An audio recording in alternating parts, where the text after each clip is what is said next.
Welcome into Duval Daily, presented by GenJag.com. I'm Jordan Lugo. Thank you so much for tuning in here on Monday, February 3rd. Yes, I'm sure you have heard the news by now. Tony Boselli is the Jacksonville Jaguars Executive Vice President of Football Operations. He made it clear in an interview with News4Jax, he is not picking players. He is not coaching, right? So he's not going to be heavy on the personnel side of things. He's not going to be trying to dive into the coaching world, as you've seen some folks in the past around here that were in the front office maybe try to get too involved in coaching, right? He's not doing that. He's here to support. He's here to help the alignment. He's here back in Jacksonville to try to get this franchise that he so loves and has dedicated so much of his life to back in the right direction as part of this kind of football triumvirate at the top that's going to have horizontal alignment between them. All three of Tony Boselli, who's the EVP, Liam Cohen, the head coach, and the new GM, whoever that ends up being, are going to have direct reports to Shad Khan. They're not going to be reporting. It's not Liam Cohen reporting to the EVP. It's not the EVP reporting to Liam Cohen. They all report to Shad Khan, right? So you're going to have horizontal alignment in that respect. And alignment is a key word because these three people, they need to have the same vision, and they don't need to agree all the time, but they need to have the same vision.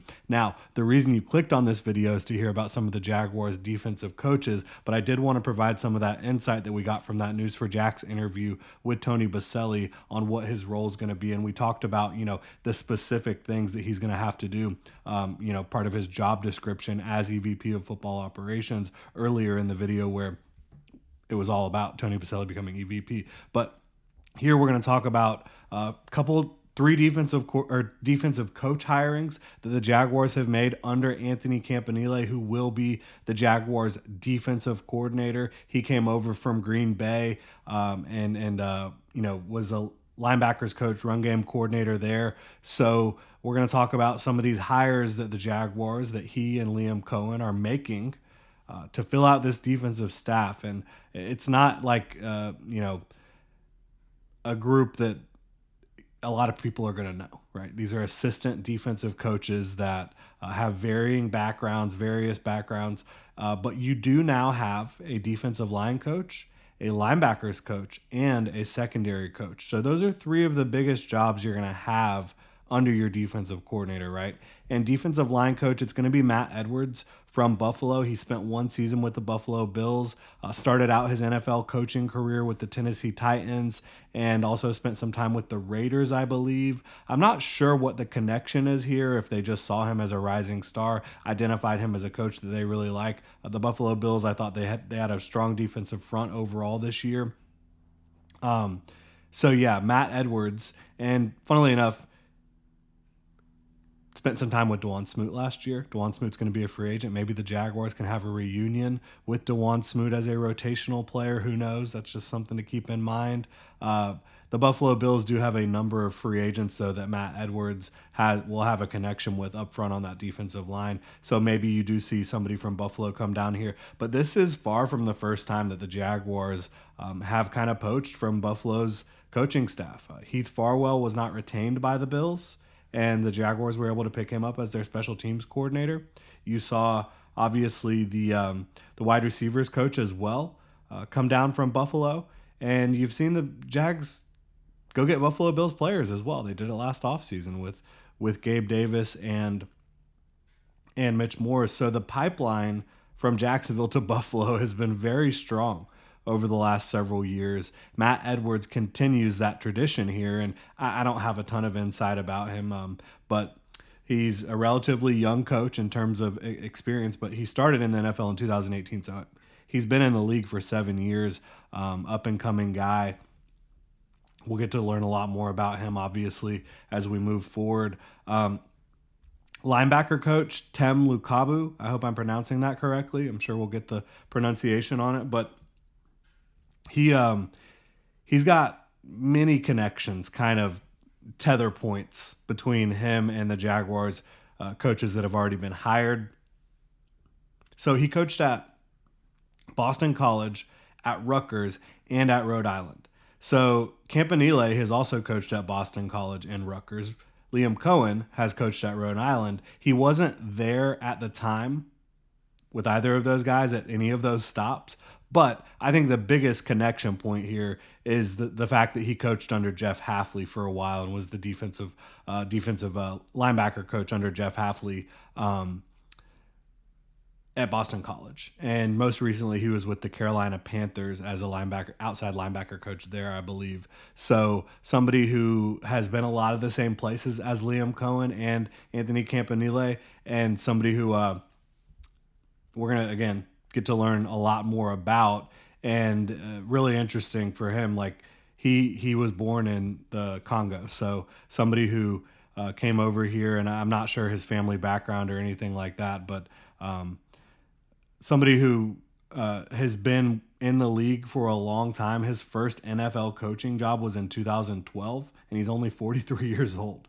So, I mean, he got into the NFL really, really early, and he's spent time with the Buccaneers, the 49ers, the Bengals, Boston College, obviously. He was the defensive coordinator under Jeff Hafley there for a couple years. And Jeff Hafley is the defensive coordinator in Green Bay, where the Jaguars got Anthony Campanile from, right? So you're starting to see all these pieces fit together. And then the final guy that the Jaguars have added that we know about here is Anthony Perkins, and he's going to be the Jaguars' secondary coach, or secondary coach is kind of a nebulous term. Usually they're more specific nowadays with safety or corner. Maybe he's going to be passing game coordinator. I'm not sure exactly what I doubt secondary coach will be his title, but maybe it will. We'll see. We'll end up seeing how that works out. But yeah, he's from Green Bay as well. He coached with Anthony Campanile in Green Bay. So Campanile, we will get the official pronunciation, I'm sure, very soon. I originally thought it was Campanile. I've heard it was Campanelli. I've heard it both ways. I'm going with Campanile moving forward until we hear otherwise. But if y'all know, let me know in the comment section below. And then finally, I want to talk about the Jaguars interviewed. We've talked about all the offensive coordinator interviews so far, except for Grant Udinski, who is a really popular name right now in these offensive coordinator interviews. He has not gotten hired yet, but he works for the Minnesota Vikings. I think he's in his 20s still. Really young guy. Looking at his track record, Grant Udinski, assistant quarterbacks coach and chief of special projects for the Minnesota Vikings. I think he's been interviewed for 4 different offensive coordinator jobs this cycle. The Jaguars interviewed him on Friday, I believe it was. And, just following the Jaguars coordinator tracker over on Jaguars.com, this is a hot name, somebody who I think is an up-and-coming coach that a lot of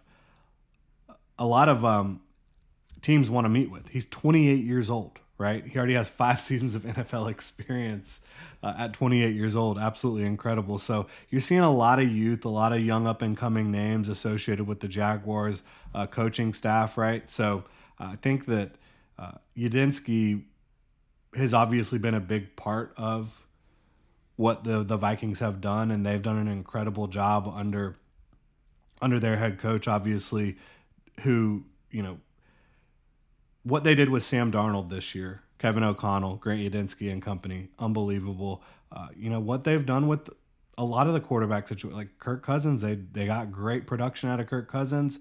You've seen some unheralded guys that have to get in there due to injury in Minnesota. You've seen them have big games. You talk about Josh Dobbs doing some things for them. So I think he obviously comes from a great coaching tree and is probably one of these forward-thinking, young, innovative guys, and definitely somebody to keep an eye on as the Jaguars look to continue to fill out their coaching staff. So far, offensive coordinator interviews that have been reported or directly shared by the team is Grant Udinski, again, from the Vikings, Tavita Pritchard from the Washington Commanders, who's a quarterback's coach, Nate Scheelhaase, I'm not sure how to pronounce his name, who's from the Rams. And those are the 3 guys that we know about. So one thing you can point to with all of these, they have quarterback coaching experience and passing game experience. Nate Scheelhaase from the Rams, he's an offensive assistant / passing game specialist. Tavita Pritchard, Washington Commanders quarterbacks coach, right? Grant Udinski, Minnesota Vikings assistant quarterbacks coach and special projects, right? So that's kind of the direction that Liam Cohen, I think, is looking with his offensive coordinator, trying to get somebody that's going to work with Trevor Lawrence at an extremely high level. And they're moving a little slower on the offensive side of the things. Anthony Campanile's making quick work with his defensive staff, it looks like. We'll continue to monitor this, but defensive staff coming together, Tony Baselli there. Now you have 2/3 of your football triumvirate. Still got to go find that general manager, whether it ends up being Ethan Waugh, which I kind of doubt, quite frankly, but we'll see. We'll see what ends up happening. I like Ethan Waugh. Would love to have him as part of the staff here as moving forward, because I do think he is a process-oriented forward thinker trying to improve process consistently. And I think the Jaguars did a better job of drafting talent since he got here, quite frankly. Obviously, they had some misses in free agency this past year, but we'll continue to monitor the GM search. And Tony Baselli talked about how they are in the midst of that search already, and they're trying to fill out the coaching staff, trying to figure out who's going to be the general manager. But Tony Baselli, someone who has been associated with the Jaguars since 1995, since the team's inception, the first ever draft pick by the Jaguars, somebody who has dedicated so much of his professional life to the Jacksonville Jaguars, now gets to take on an even larger role and more important role within the organization. He's going to help lead this thing, I think, mostly from a culture and alignment standpoint, to go along with Liam Cohen and the general manager. It's an exciting time in Duval. Let me know what y'all think in the comment section below. If you enjoy the content, please like and subscribe. You can also check out genjag.com/shop. Pick up some new Duval gear like the hat I am wearing right now. You can become a channel member here on YouTube. Y'all have a good one.